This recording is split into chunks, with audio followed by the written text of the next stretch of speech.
kuten myöskin tässä juoksussa miesten 100 metriä AR.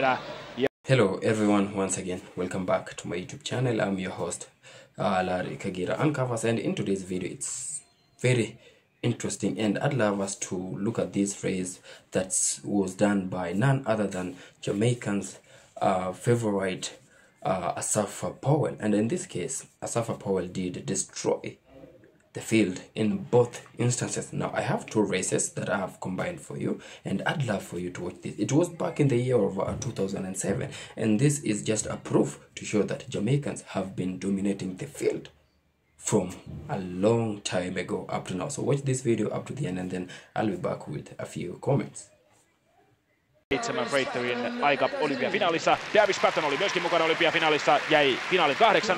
Oma ennätys tällä kaudella Eugeneissa, huikea kova, 9.89. Ja sitten tämä mies Asafa Powell. Asafa Powell tällä kaudella 5 parasta juoksua. 9.82, 9.91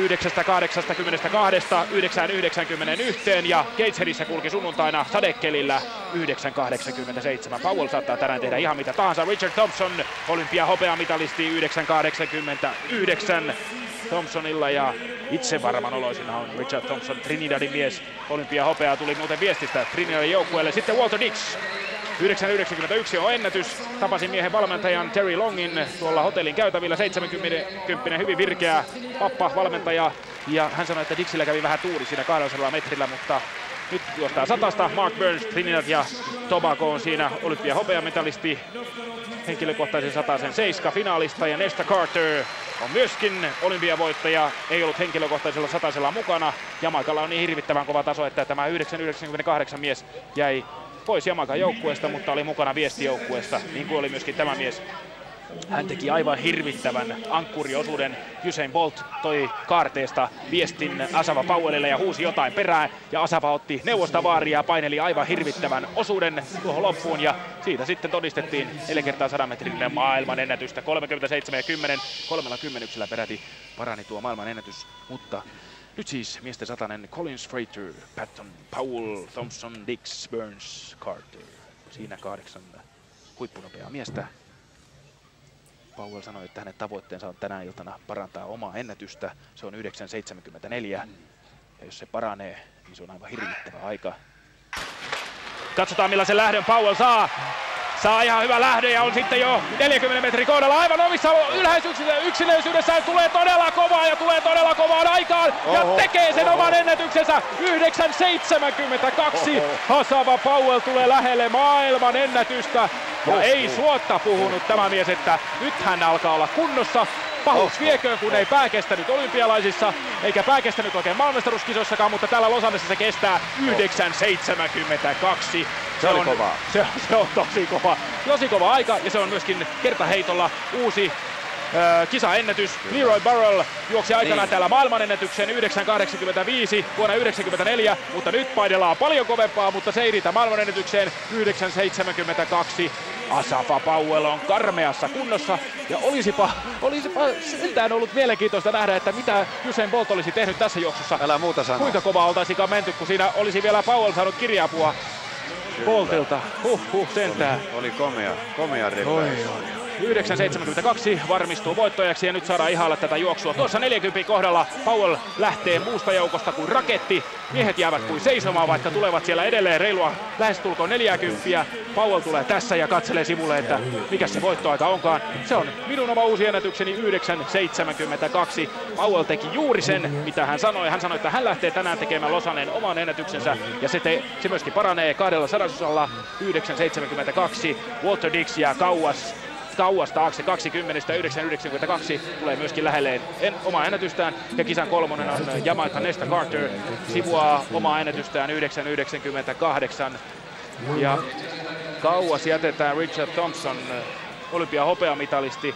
Powell siis Pekingissä vasta 5, mutta juoksu oli nyt rentoa loppuun asti, kyllä, jota se ei Pekingissä ollut. Ja nyt näyttää Powell todellisen tasonsa.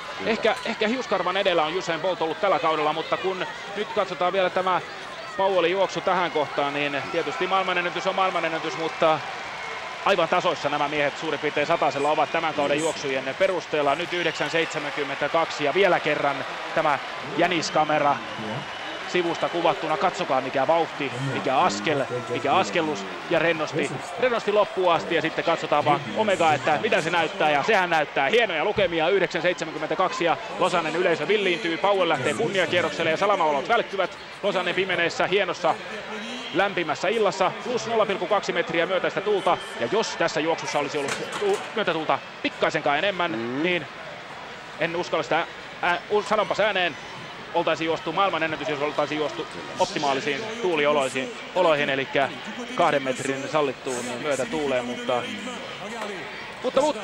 ei jossitella sen enempää. Ja siinä sitten kovaa listaa.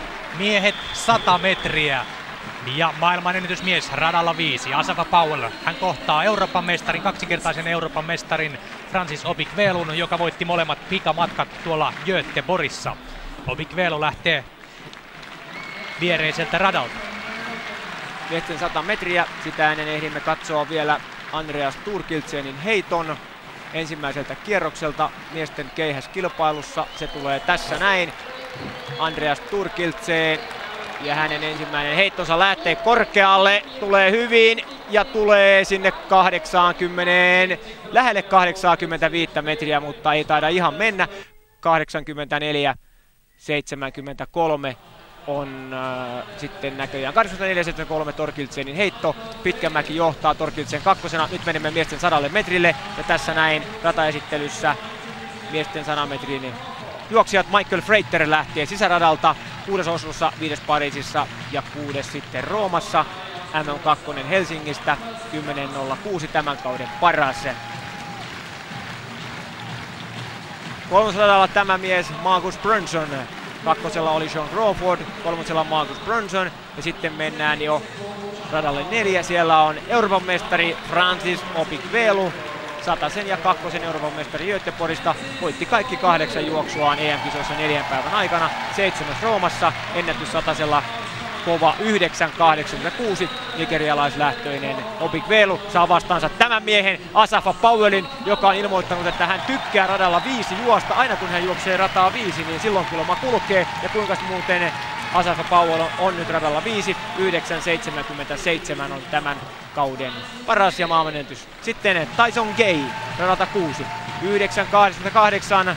Helsingin 4. 200 metriltä viime kesänä, joten kova mies on hänkin. Leonard Scott radalla 7, Halli M1 60, 4. Pariisissa, 4. Roomassa, Scottin ennätys 9.94, tämän kauden paras 10.01. Ja sitten Afrikan ennätysmies ulkoradalta Olusoji Fasupa 9.85 Dohassa, 5. Roomassa ja tästä jäi välistä tuolta kerrottakoon Sean Crawford, joka siis juoksee radalla 2. Olympiavoittaja 200 metriltä 2004 ja Crawford kuuluu tähän Trevor Grahamin talliin, eli siitä voi sitten jokainen tietysti vetää jonkinlaisia johtopäätöksiä. Grahamhan ja hänen urheilijansa ovat toistaiseksi ainakin suljettu Berliinin kultaisen osakilpailun viivalta, mutta jää nähtäväksi, miten se sitten käy. Joka tapauksessa Asafa Powell, jolla oli vähän erikoinen reissu tänne Lontoon terroristiuhan takia, hän kertoi, että hän tuli sieltä on kertonut, että hän tuli Pariisista junalla Italiaan ja sitten se kesti pari päivää se reisu, on ollut tuon Rooman kultaisen liigan osakilpailun jälkeen Jamaikalla ja tuli sieltä nyt alkuviikosta. Niin hän kertoi lehdistötilaisuudessa sitten tuonne Italiaan ja se kesti pari päivää Pariisista Italiaan tuo reisu. Oli siitä vähän näreissään, mutta nyt kuopii varmasti kunnolla tämän 100 metriä. Miesten 100 metriä, Freiter, Crawford, Brunson, Obik-Velu, Powell, Tyson Gay, Leonard Scott ja Olusoji Fasupa. Kannattaa kiinnittää huomioon radolle 4, 5 ja 6. What is it?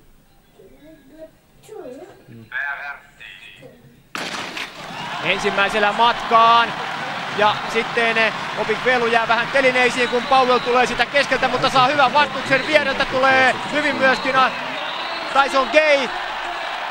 Ja katsokaa aikaa, 9.77 ja tuulilukemaa heti tarkkaillaan tietysti, se on metri myötätuulta, tasan 1,0 metriä myötäistä ja Asafa Powell sivuaa maailman ennätystä. Katsotaanpa vielä nopeasti. Tämähän sitten voi vielä parantua hovissa tämä aika. Hetken kuluttua mikä se lopullinen aika on, mutta Powell ottaa omansa niin kuin pitääkin. ja 9.77 näyttää epävirallinen voittoaika. 1 metri myötäistä. Tyson Gay tuli hyvin siitä rinnalta ja hänkin tekee todella kovan ajan tässä, mutta se ei nyt merkkaa mitään, kun Asafa Powell, Jamaikan mies, ottaa omansa ja juoksee jälleen 9.77. Tämähän on Powellille jo tuttua. Hän on juossut aiemminkin pariinkin kertaan 9.77 ja nyt tulee sitten kolmannen kerran 9.77, jos tämä aika nyt pitää. Katsotaanpa vielä. Tyson Gay 9.842 ja Leonard Scott kolmas 9.97 ja vielä pannaan alle 10 sekunnin Marcus Brunson 9.99. Kohtuullinen 100 metriä. Loistava juoksu. Täytyy kyllä sanoa, että on kohtalon iva, jos mies juoksee 3 kertaa 9.77. Eikö siinä nyt 1/100 olisi voinut lähteä. Erittäin hyvän lähdön saa Powell tuolta radalta numero 5 ja hän tulee kuin jamaikkalainen höyryveturi hieman nopeammalla tempolla. Kuitenkin nyt on hyvän näköistä Powellin juoksu.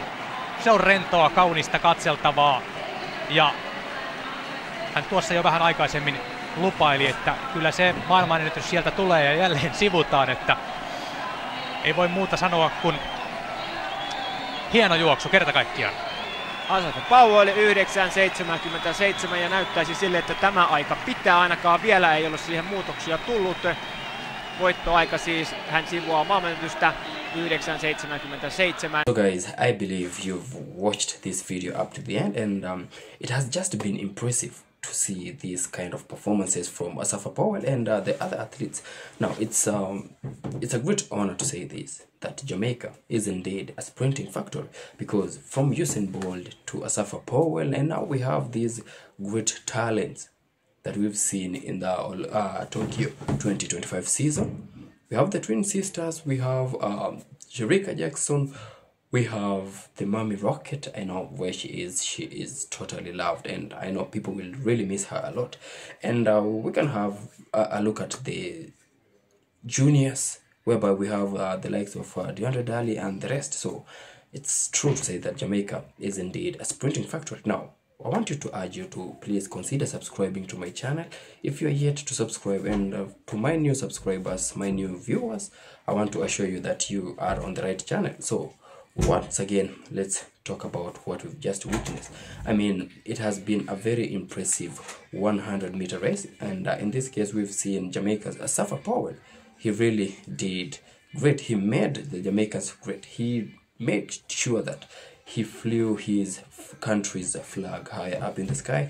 And also we have to acknowledge the fact that Asafa Powell was indeed a great athlete. It's just unfortunate that recently we had him say that his kids will not be allowed to compete for Jamaica. Baby I'm working will not be allowed to compete for Jamaica if the JAA in the system in the Jamaica don't change, because he said that Jamaican government, the Jamaican sports, let me just say sports authorities in Jamaica, that they really mistreat and mishandle the athletes. And I believe he has his own reasons to why he said this.